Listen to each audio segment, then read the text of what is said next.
how to deal with anxiety as an entrepreneur. So a lot of the time when you start a business, you kind of end up having to face your fears in a whole new way, because things that as an employee that you could kind of hide behind, like your money fears, or like what it means to kind of like delegate and take charge, or to be the person who is deciding how much they get paid.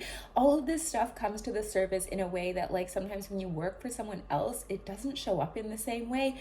But when you start your own business, like, all of this stuff comes to the surface. But when you do it, it can feel like a lot, but the thing is knowing that, like, triggers are invitation for healing. So when something comes up for you, this is an opportunity for you to heal it. And entrepreneurship, I always say, is like the ultimate personal development journey, because when you do it, like, all of your shit comes to the surface. Like, you have to work through it, otherwise your business is not going to work or survive in the way that you want it to. And we know this based on so many of the things, like the statistics on how many people start a business and like how many of them actually fail. Like, I think it's like most of them don't last past like 3 years, maybe it's 2 years, I don't remember, that's beside the point. But basically the things that start to come to the surface that we're like not really aware of sometimes when we're an employee is like your money fears, everything you believe about money. When you're not getting that like weekly paycheck or like that bi-weekly paycheck from an employer, like, your relation to money really shows up. You start to see like, oh, do I believe that I deserve to be taken care of? Do I believe that I deserve to have safety and security? What are my beliefs about money? What are my beliefs about people with a lot of money? All of that comes up. And then also your self-worth issues. You're like, am I deserving? Will people pay me? Am I good enough to do this? Like, those fears of what other people are going to think about you for posting something on the internet. Like, so many of you that I talk to, this is the biggest thing. You're like, I'm scared of what people will think. I'm scared to be really visible. I'm scared to have a critical comment. And it's like, okay, well, if you want to build a business that is centered around marketing based on you as the person running the business, like, you're going to need to get over that, because there's just no way around it. Like, we want to buy from people ultimately, and so people want to connect with people, so you have to be there so they can connect with you. And also your beliefs about how worthy and deserving are, that all comes up as well. And all of these things, it can start to bring up a lot of anxiety, like the fear of not being good enough, the fear of what people will think, the fear of people being critical and no one buying from you. Like, what do your friends and family think? It's a lot. So here's how you can start to deal with that anxiety when it comes up for you. And my first step is always to start the day with some kind of a daily ritual that will prime you for how you want to feel during that day. Those first couple minutes when we get up are so crucial, because they can really determine, like, are we going to jump into that fear, anxiety, shame spiral straight away and start thinking about all the things that we have to do and all the things that could go wrong? Or are you going to like put yourself into a mindset that sets you up for success during the day? And I think we all can agree, like, those days that you get started and then you're just like, one thing happens, then another thing happens, and then already you feel like the day has gotten away from you at 10 a.m. and then it just gets worse and worse and worse. I'm pretty sure we've all had a day like that. So when you can take like even 10 minutes at the beginning of the day to meditate, to journal, to like write your intentions for how you want to feel, to be grateful, to listen to a hypnosis, to do tapping, whatever you choose that makes you feel good first thing in the morning, like, do that for 10 minutes and you will set yourself up for success during that day. And I strongly encourage you to pick up a meditation or mindfulness practice, because the only moment you can ever live in is the present moment. And when you're anxious, you're living in the future. And if you're feeling shame, like, you're living in the past. And so it's like, so much of the time we spend our time not actually living in the present moment, and that's what creates the unhappiness within us, because usually in the present moment things are okay. And the reason that we think it's not is because we're like future tripping and trying to predict the future, or like trying to predict what other people think, and all of those are completely futile because we can't control those things. The only thing we can control is our present moment. And the more you can realize and learn to lean into this truth, the better you're going to feel.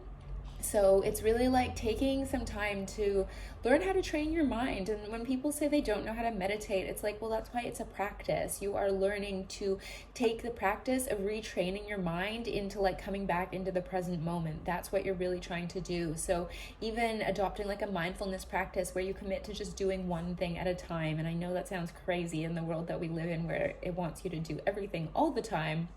But really, like, shutting out those distractions, committing to just sitting down, doing one thing, putting your phone on silent, do not disturb, put it somewhere where you're not gonna like look at it every 5 minutes. Like, and when you're doing something, just do that thing.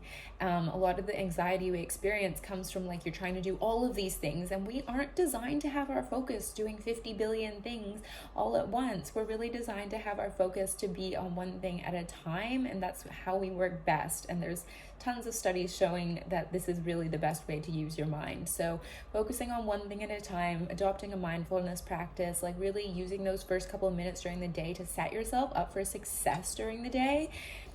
Step 2 is to do the work on your self-worth. Like I was saying before, so many of these issues arise because we don't believe we're worthy, we don't believe we're deserving, we don't believe we can have what we want. So the cure to this is to do the work on yourself and to heal that relationship with yourself, because when you feel safe within yourself and you trust yourself and you know that you're worthy and deserving of having things, you're gonna go and show up in the world in a completely different way. And people respond to how you think about yourself. Like, people look at how you treat yourself as the way to treat you, and it's really up to you to be the gatekeeper and decide like what behavior are you going to allow in. And when you have that high sense of self-worth, then you know that it's okay for you to have boundaries. You don't get scared turning away a client who's being like overly demanding because you know that another one is going to come along. So having like a high sense of self-worth is key for being able to do that. And in business, a lot of it is going to be learning how to set boundaries with people, because if you don't, you're going to end up burnt out and exhausted, and you're probably not going to have a business for very long because it's exhausting capitulating to everyone else's demands. And I'm not saying that you're not trying to be helpful or supportive or not from a place of purpose, but you're not doing it at the expense of yourself. And the third thing is learning how to regulate your nervous system and self-soothe. A lot of the time when we have anxiety, it's like our mind has perceived it as being a situation that puts us into fight or flight, even if it's not really a situation that should be seen as a threat, but your nervous system for some reason has not learned how to regulate itself. It could be something happened in your past. It could be like the environment you grew up in. There's a lot of things that contribute to the reason why you have this anxiety. But the thing about your nervous system is you can learn to help it and teach it how to respond better. So you can do this through practices like breath work or working with a really good therapist, so you can get to the root cause of those problems that are causing the anxiety, creating that sense of safety in yourself. You can do cold showers, you can do like all that stuff that Wim Hof teaches you. His app is a really amazing resource. So working on finding ways to self-soothe and to regulate your nervous system. Make sure you're going outside, you're spending time in nature, tapping. There's tons of videos on YouTube as well. Doing these daily practices anytime that you start to get triggered is a really great way to like strengthen your nervous system and help you learn how to regulate yourself so you're not really pulled out of things as badly by the anxiety that you have. Also learning to monitor your thoughts, because your feelings are always a result of your thinking. So if you're feeling a way that you don't want to feel, start looking at your thoughts, just journal it on paper, like no judgment, just put it out there and see how you're feeling, and see how you can start to examine these beliefs and be like, is this ultimately true though? Most of the time it's not. So just learning how to have that self-inquiry and that awareness of yourself and where your thoughts are not supporting how you want to feel. The fourth step is, if you really just want to like blow this out of the water and like destroy that anxiety for good and just get out of that space of always feeling really anxious and triggered and afraid, do rapid transformational therapy. This is how I help my clients get rid of anxiety in 21 days. Basically, we get to that root cause of why you have anxiety. And spoiler alert, it's always like some kind of belief that we picked up in childhood or something that happened to us. But it's not what happens to us, it's the meaning that we create out of that event that makes it significant. So when we can reinterpret the meaning of that event and release it, we can reframe what happened and we can rewire your mind for a completely new outlook on things. That's why you're able to shift this so quickly, because we do it on the subconscious level and we just get rid of that old belief and create a new sense of safety and security in your body.